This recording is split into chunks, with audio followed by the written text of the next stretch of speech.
Thank you. Morning. Morning. Are there any commissioners in the room, in the conference room there with Yes. you, Liddy? Okay. Commissioner Chilton is here and Commissioner Hoekstra is here. Okay, so with the addition of myself and Commissioner Sparati, that's a quorum, correct? Yes. Okay. We'll give another minute, a minute or two to join. Because as far as I know, the only person who said they would not be here, would not be able to attend was Commissioner Kale. Commissioner Kale. Okay, great.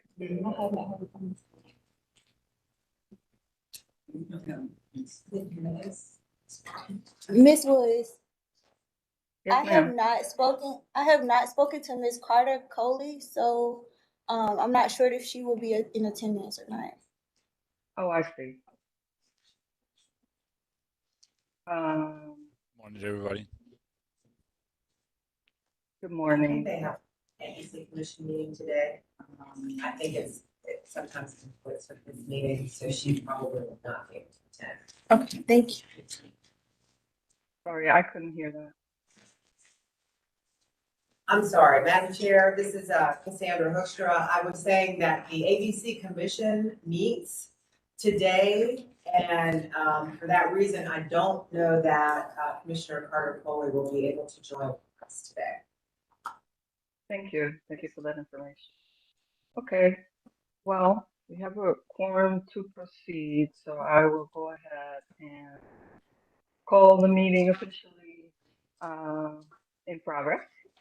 And welcome all.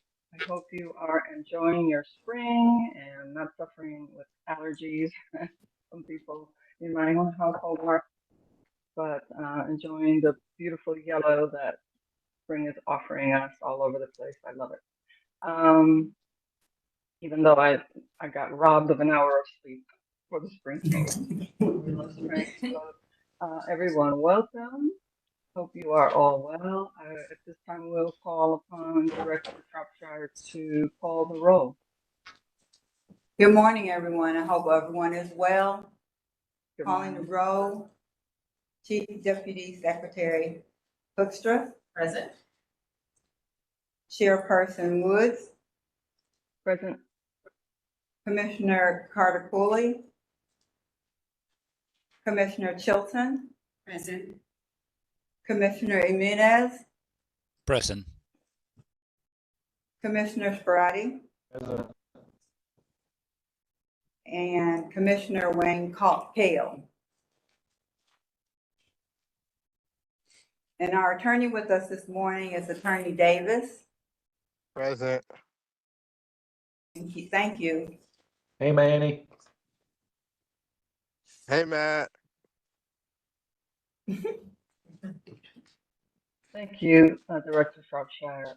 Now for the consideration of the minutes from our last meeting, December 6th. Have the commissioners present had an opportunity, well, have you received it and had an opportunity to review the minutes from our last meeting?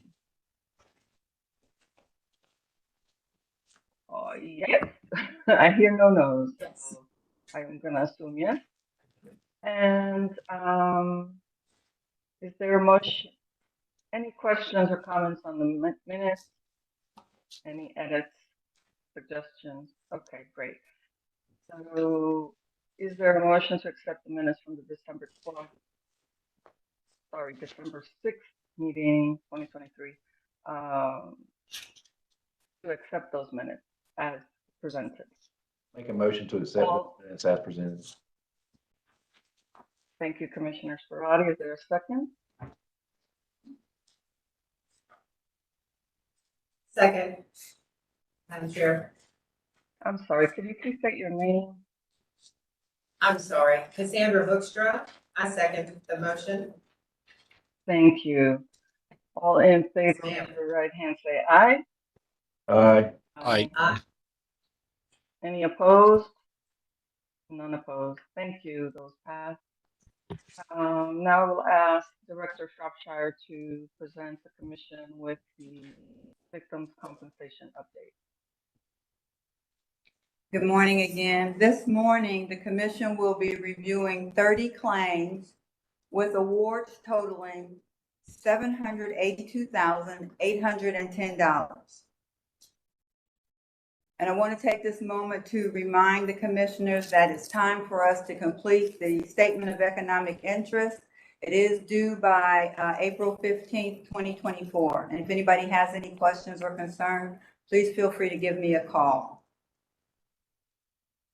This morning, we are lucky, and I'm pleased to have Executive Director Dan Eddy of the National Association of Crime Victims Compensation Crime Boards, who's going to speak with us this morning, providing some information about how the board supports compensation programs.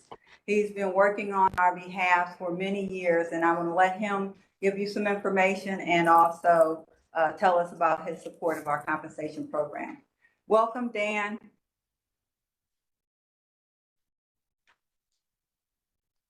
I'm sorry, sir. It appears you're muted.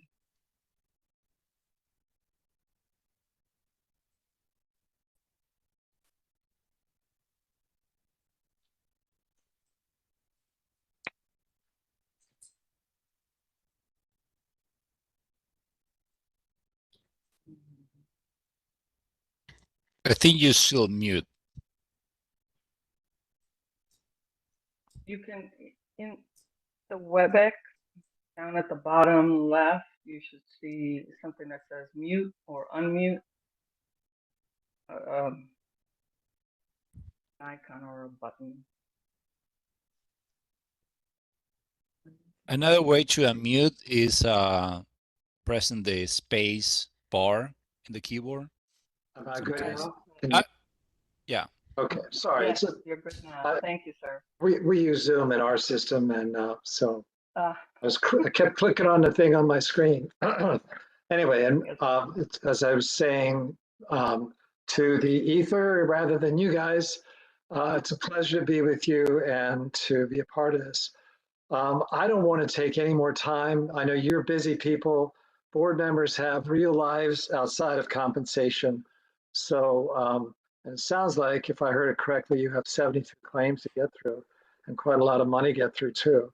But I know my understanding is that that's a relatively small number of the claims that the commission gets. My understanding is that you get the more expensive claims rather than all of the claims that might go through the system. And one of the things I do is try to look at various little data points that might be of interest, and I think this is of interest. The average compensation award, the average compensation payment on a claim is less than $5,000. It's in many states, it's $2,000, $3,000, even less. So there's a lot of work that's going on that you all aren't, maybe you're aware of, but you're not seeing directly, and that's Lydia and your staff that are doing that. So let me ask you, Lydia, and we may have talked about, we haven't talked real recently, I know we talked a couple of weeks ago about this, about how long, I mean, I can go for 10 minutes, 15 minutes. Is that about what you wanted to hear from me, or? Yes. Okay. 15 sounds good. And then that allows for time for questions, if any. Okay. So the association consists of all the compensation programs. Some of you may be familiar with it. Some of you may have gone to conferences in the past. But when COVID hit a couple of years, it's 4 years now, it really put a stop on some of our conference activity, and then we've been focusing more on managers. So it may be that you've never participated directly in an association activity. We try to draw on you. I'm not the end all be all, the tell all. You guys are the ones that are dealing with the real issues. You guys are the ones that have the real jobs that are making decisions on claims. I'm just a support for you. I've tried to listen and learn for a few decades now and try to reflect that back to programs. You might also be interested in knowing that you're one of the few boards in America, only about a fourth of the states now have commissions or boards like your own.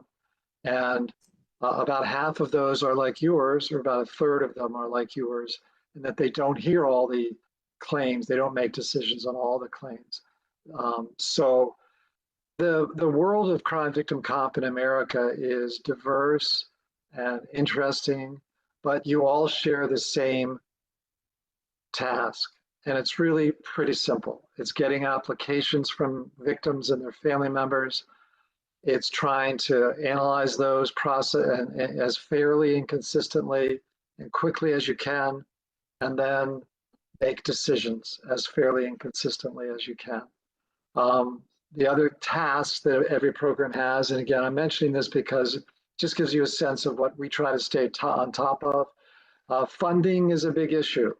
I don't think I've talked to Lee very recently about how the funding exists, what the status of funding for your program is, but we found that over the years, it's been growing in recent years, that more programs are seeing some funding distress. And that's occurred at the federal level too. You may be aware that on the VOCA side, the Victims of Crime Act that provides federal funding through the Department of Justice, you get about 25% of your overall spending and administrative costs from, if you bundled those together, the budget for North Carolina to pay for your staff, to pay for the claims that you're approving, the federal government puts in about 20 to 25% of that. You put in about 75, 80% of that, which is why they don't make decisions for you. Although I sometimes think that between you and me, they'd like to. And I'm going to spend about 5 minutes, I think, on the current events kind of thing. But I just wanted to give you a sense that, we're looking at funding issues these days. Outreach, trying to get the word out is always, it's a perennial focus, a perennial need for programs to engage in. We hope that our partners in the assistance side and police departments, prosecutors' offices, victim services are really doing their job. I think the brunt of that falls on them. Processing claims, programs are concerned about good technology, claims management databases to do that, and then making the decisions on claims in a consistent way. And that's where you guys come in. And that's where, as I say, I could spend maybe a few minutes on the relatively unusual attention that's being paid in the last couple of years on decision-making, your decision-making, other boards' decision-making in other states, and other program managers that are making decisions on claims as Lydia and her staff are, but they, as I say, in the large majority of states, they would be making decisions on all the claims, not just the ones that don't go to you as board members. So there's been news articles, the Associated Press. There's been a lot of attention from advocacy groups, and this is nothing new. You've probably seen it in your states over the years. I know you have. And the concern is that whether you're into, well, and this is what's new and why I'm having a little trouble, not trouble, but why it's a new thing for me to try to explain. I think the discussion and the debate and the concern from some, not all, outside of your office, outside of your commission room, has been whether you're interpreting the rules correctly and consistently. And what are we talking about? There aren't that many rules, right? And this is true in every state with exceptions and waivers. Victim is supposed to report the crime and cooperate with law enforcement. That's number one. Then they're supposed to, in order to get the money, they're not supposed to have done anything criminal or substantially wrong to cause their own victimization. And those are two basic rules. You have to file a claim, obviously, and there's a filing limit in nearly every state, but there's lots of waivers now, particularly for sexual assault and domestic violence. And then it's subject to a test of, if you have other resources, other private insurance or some government benefit program that would pay. But that's about it. So the debate or the discussion, the concern was whether or not you all were doing that consistently. Are you being fair? You know, are you interpreting police reports correctly? Are you not basing your decisions on spurious information or speculation, but rather on, you're not the investigators, you're not the police yourself, but on, you know, real information, and therefore making the correct decisions to provide compensation to some and not others. Now I think the concern and the debate, and we're seeing this at the federal level, we're seeing this in reports from advocacy groups, and less often, but there was a series of Associated Press reports on this. Whether or not the rules themselves are worth preserving. Should we have contributory conduct as a test? Why isn't every crime victim eligible, regardless of what they did? And that would be a big change, and it hasn't happened yet in any state, except in a few states when it comes to homicides. And as a result of advocacy work from local groups in some states, but also national advocacy groups are in this. The contributory conduct rules have been erased for homicides in about 4 states. But the concern and the demand and the push now is to get rid of it in every state, and not just for homicide, but for any claim that might come your way. I don't know if that's news to you or whatever. I'm sure you've had concerns expressed, because not that I know of any, but you know, every program has had concerns expressed about some of its decisions over the years. So, so I'd be curious what you think about that. The latest thing that's come, and I'll stop here and see if you have any questions. I should give you a little more information about the association, but the federal government, the Office for Victims of Crime, which controls the federal money, of course, sets the, under statutory requirements and authorization, sets the rules for getting a grant. It doesn't change your rules. The way the federal-state partnership works, and I'm not a federal employee, I hope you understand that. This is a nonprofit, I work for you guys, and the other states that are, and all of them are members of our association. The federal government can set some rules, and that will be a debate, interesting debate we may have with them, on the conditions for getting a grant. And what they would like to do is several things that could be of interest to you. One is to put the onus on you that contributory conduct would be a factor in decision-making only in exceptional, and that's a quote from their new proposed rule, exceptional cases. Not defined by them, I'm not sure what they would mean by that, but also according to specific cases that, and you're not talking about every individual fact situation, but the types of cases that would be in writing, you would have some policy in written form that would guide when you deny or reduce on contributory conduct grounds. So that would be one area where they've never touched on before, but they've published a rule that they'd like to set that as their standard or their rule, or their guideline, their condition for North Carolina continuing to get its compensation grant. They'd also like to make it clear that you have some burden to provide opportunities for victims to apply without reporting and cooperating to police. And again, this is a little, it's not clearly defined. If the health of the victim, if the safety of the victim, if there are cultural or linguistic barriers, and this is where it gets a little fuzzy, because I think the advocacy groups are clear. And I think these are sensitive areas. We don't have positions on this as an association, and I try to stay neutral in this. These are difficult areas to deal with, but I think some of the advocates would like to insist that if there are police problems, if there are law enforcement issues with certain communities, that be taken into account in determining whether someone is cooperating or fully cooperating in your mind, if that would be a reason why you might deny a claim. So this is what OVC has raised as issues.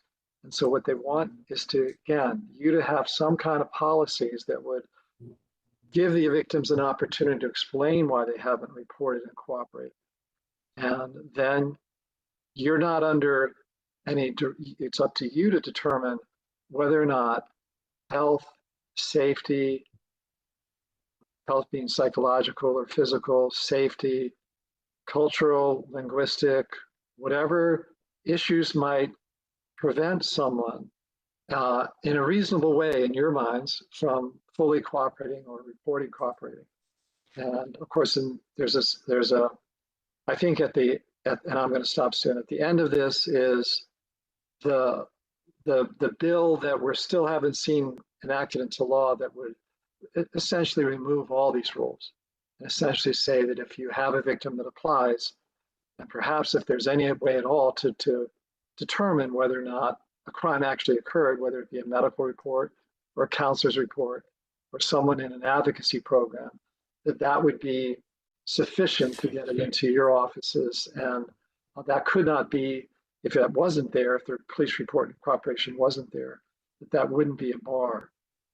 So that's a new discussion. I would say that although these issues have been kicking around for a long time, now it's been focused on actually a federal government agency with purse strings that is now pushing this onto states.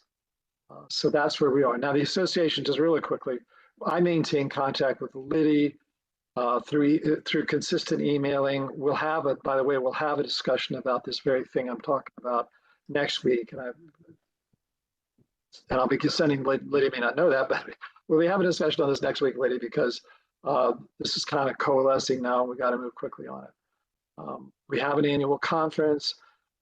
We're holding it in Nashville this year in the first week of April. We also participate in OVC's VOCA conference, the national conference that OVC puts on, and they generally do that in August. And we try to stay in touch with our partners in other associations, other advocacy groups at the national level, just as you do in the local level. So Liddy, that's about all I had to present. If Liddy has questions, not about this, but in general, and Liddy's one of those folks who does ask questions. I'm here to try to respond as quickly as I can, to give it my first priority to try to get the information that we've gathered from other states. If we don't have that information already, we try to gather it quickly. One thing that Liddy asked me recently was, which will have to be a formal thing that that the legislature may have to do if you can't set a policy to waive it, is that the one thing that we know you've got to do because Congress said you have to do it is if a sexual assault victim submits an application and it's beyond your filing limit, but the reason she submitted it late was because she was waiting for her rape kit to be processed, and there was a delay in that. And after it was processed, there's a reason then for her to file a claim that you couldn't deny it because it was late filed. So Liddy, that's all I have. Happy to answer questions or respond. I also just say thank you for all that you do. I know the North Carolina board's been around a long, long time and has served a real purpose over many decades. Thank you, Dan. I do have one quick question for commissioners. We often get question contributory misconduct. Can you just give us an example of how that process looks for many other compensation programs as well when they make that decision about contrib? Sure. Of course, we could do an hour on this. I'll try to do 2 minutes. Excuse me about my voice. It's still kind of winter and dry up here in the north. So every state deals with the same claims you do. You get a police report that says that the reason someone was shot on this particular street corner or this particular house was because there was a drug transaction going on, or it was a turf war or whatever, or there was a gang activity going on.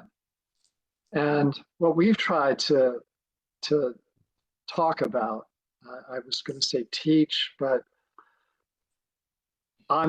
the association is not in the position of trying to tell you exactly how to do all this, but we've tried to teach one basic thing, and that's probably where I'll have to stop this our little discussion, and then at least my part of it, and get your question. Contributory misconduct is two things. It's misconduct, and that could be drinking. If you're not, it could be dealing drugs. It could be assaulting someone. It could be engaging in a fight. It could be, you name it. You know what those things are. That's one thing. Misconduct is one part of the test. So if you have someone that's drunk or under the influence of drugs, or maybe has drugs in their possession, well, maybe that's misconduct. But then it has to contribute. It has to cause. And I'm telling you what the courts have said. In North Carolina, by the way, that's one of the cases that we use, that it has to actually directly cause what happened. It can't be misconduct alone. It has to cause what happened. So we've tried to teach that. That's the difficulty. The thing is, the third part of the test is you want something substantial, criminal activity that's substantiated by police information. Not something that's just in poor taste or stupid to do. And those are where the gray areas creep in. So is that sort of what you wanted me to get at? Yes, thank you. And one thing I also should note is that, this whole thing about whether contributory kind of cases are exceptional, we know by looking at state data that the number of claims and the percentage, the national median out of all the claims that come into programs, each program, state by state, less than 1% are denied for contributory conduct. So it's not a big, it's not a big portion of what states do. Anyway. Thank you. Does anyone else have questions for Dan? Caroline Hey, Blunt. Liddy. I'm sorry, Chairwoman Woods. Okay. I'm Caroline Ballin. Dan, thanks for being with us today. Quick question. I know OVC has put out their new kind of guidance code that it's now in the public comment period. Do you know what the proposed timeline is for that to be finalized and then come back to the states with some guidance for implementation?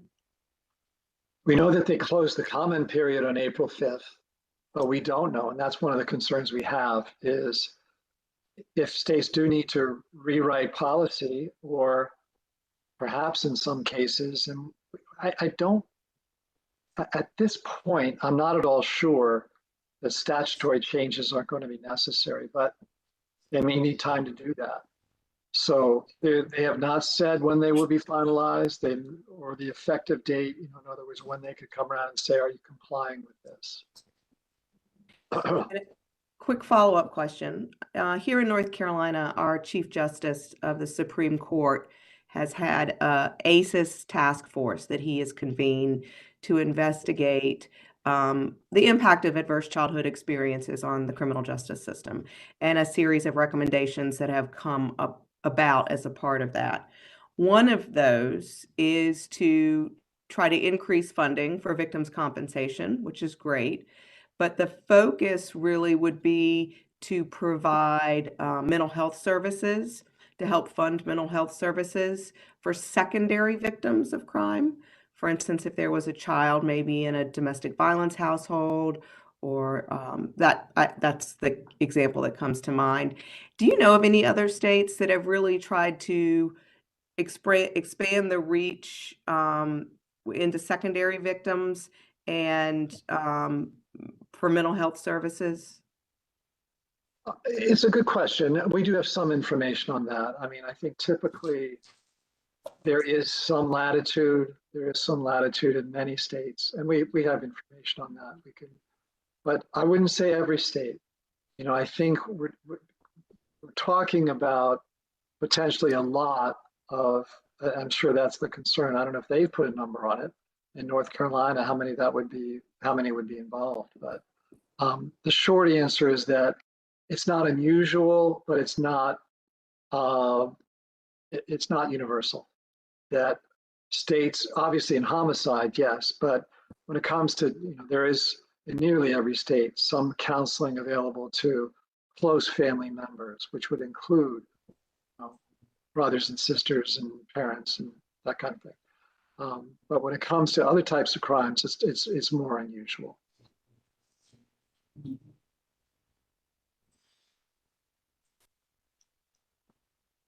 Well, I appreciate it. I appreciate the information, and just that our commission has been grappling with these issues, as probably, like you said, all other places in the country, trying to look at where we can reduce, to the extent that there are any, reduce obstacles to for victims to obtaining the help that they need.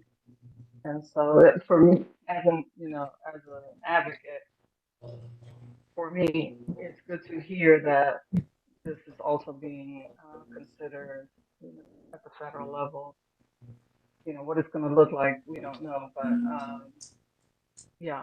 for me, it's great conversation and very timely, very delayed in my opinion, but great to know that this conversation is being had. And I appreciate you joining us today. In my mind, I think, and again, I'm trying to be neutral in this, and the association, again, I mean, we already have 4 states that don't require contributory conduct analysis in homicides. And we have a number of states where either by statute, not many by statute, for sexual assault and domestic violence. And there are a handful of states by law, and then a lot of other states that say they do it just by waving people in, for sexual assault and domestic violence victims not requiring full cooperation or reporting. But what I find, what is different now, I don't focus on one area, and that is this. I think it's clear that North Carolina's legislature and other states, when they set these programs up beginning in as early as the 60s, but most of them came on in the 70s and 80s. One of the fundamental principles was that these public funds are not going to be spent on criminals who are victimized in the course of committing crimes. And that really wasn't questioned. It was sort of a fundamental principle.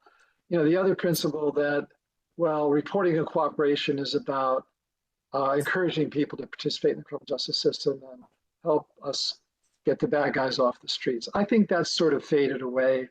I don't think we can really say that too many victims, oh, I can get compensation, that's why I'll report and cooperate. I mean, they're either going to or they're not for other reasons.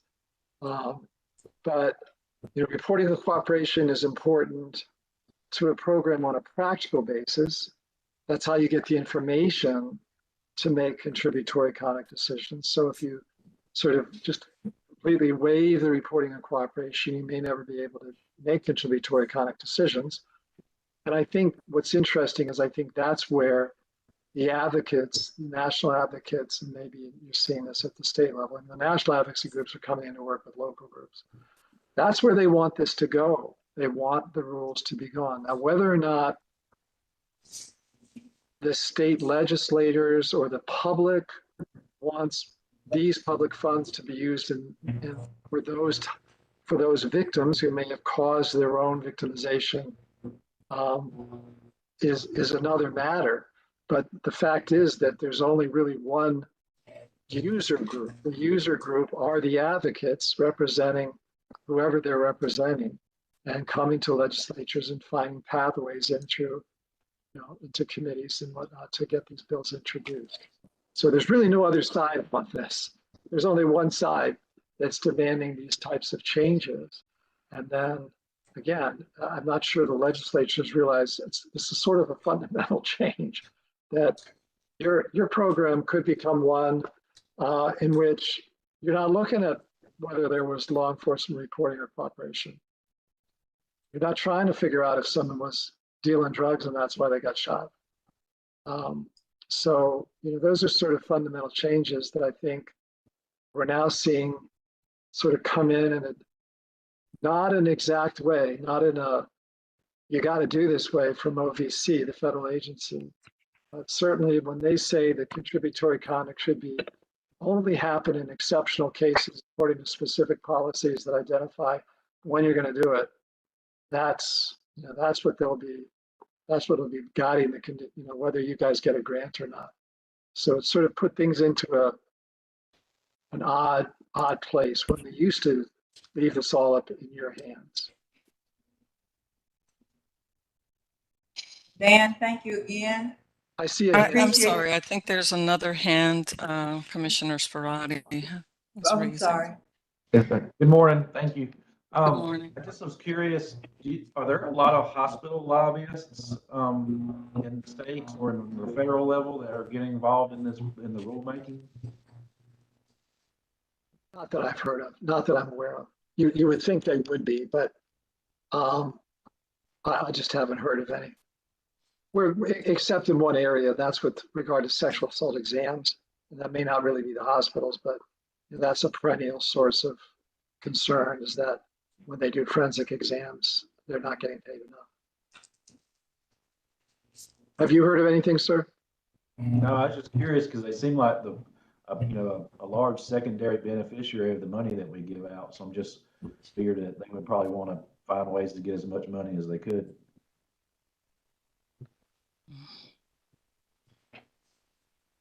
Well, thank you, Liddy. Thank you. I appreciate your Thank time. Well, have a good meeting. And if you Thank have you. a really, really interesting case to decide, let me know. Okay. I always learn. I thank you very much. I appreciate it. Thank you. Thank you, sir. Have a good day. Bye-bye. Okay, are there any other items before we move into closed session?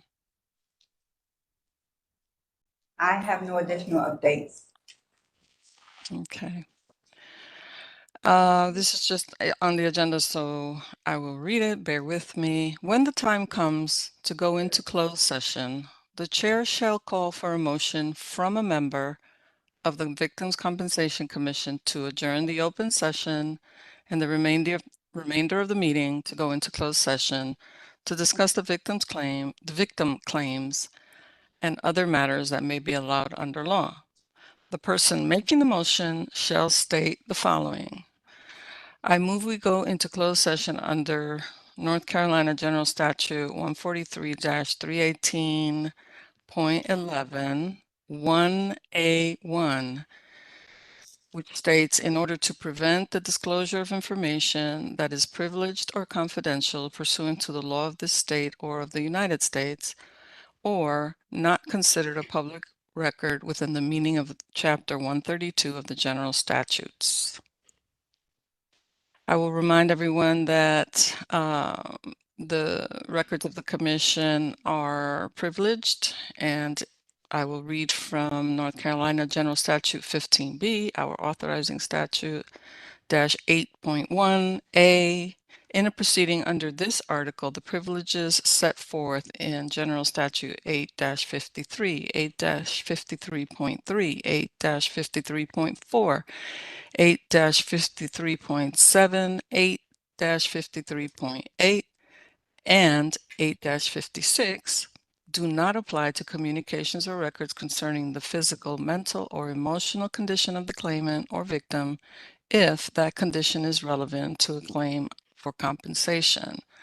B, all medical information relating to the mental, physical, and emotional condition of a victim or claimant, and all law enforcement records and information and any juvenile records shall be held confidential by the Commission and Director. All personal information, as that term is defined in 18 U.S.C. Section 27253, of victims and claimants, and all information concerning the disposition of claims for compensation, except for the total amount awarded a victim or claimant, shall be held confidential by the Commission and Director, except for the information held confidential under this subsection. The records of the division shall be open to public inspection. This meeting is also being conducted virtually via WebEx and in person through the North Carolina Department of Public Safety Victim Compensation section. And I will remind everyone regarding our duties under the commissioners rather, that in accordance with the State Government Ethics Act, it is the duty of every North Carolina Crime Victim Compensation Commission member to avoid conflicts of interest. If any CVC member has any known conflict of interest with respect to any matter coming before the CVC today, please identify the conflict and refrain from any participation in the particular matter involved. If there is a conflict of interest or a known one, just let me know. Okay, we then, so I'm gonna call for a motion that we go into closed session under North Carolina General Statute 143-318.11 as allowed in this section 1A1 in order to prevent the disclosure of information that is privileged or confidential pursuant to the law of the state or of the United States, or not considered a public record within the meaning of Chapter 132 of the General Statute. Is there a motion made? I'll make that motion. Thank you. Is there a second? I'm sorry, Matt, can you say your name? Matthew Sparati. Thank you. Is there a second? I second that. Sebastian Jimenez. Thank you, sir. All in favor, say aye. Put up your right hand. Aye. Aye. Right hand. Aye. Any nays? Okay, great. The motion passes.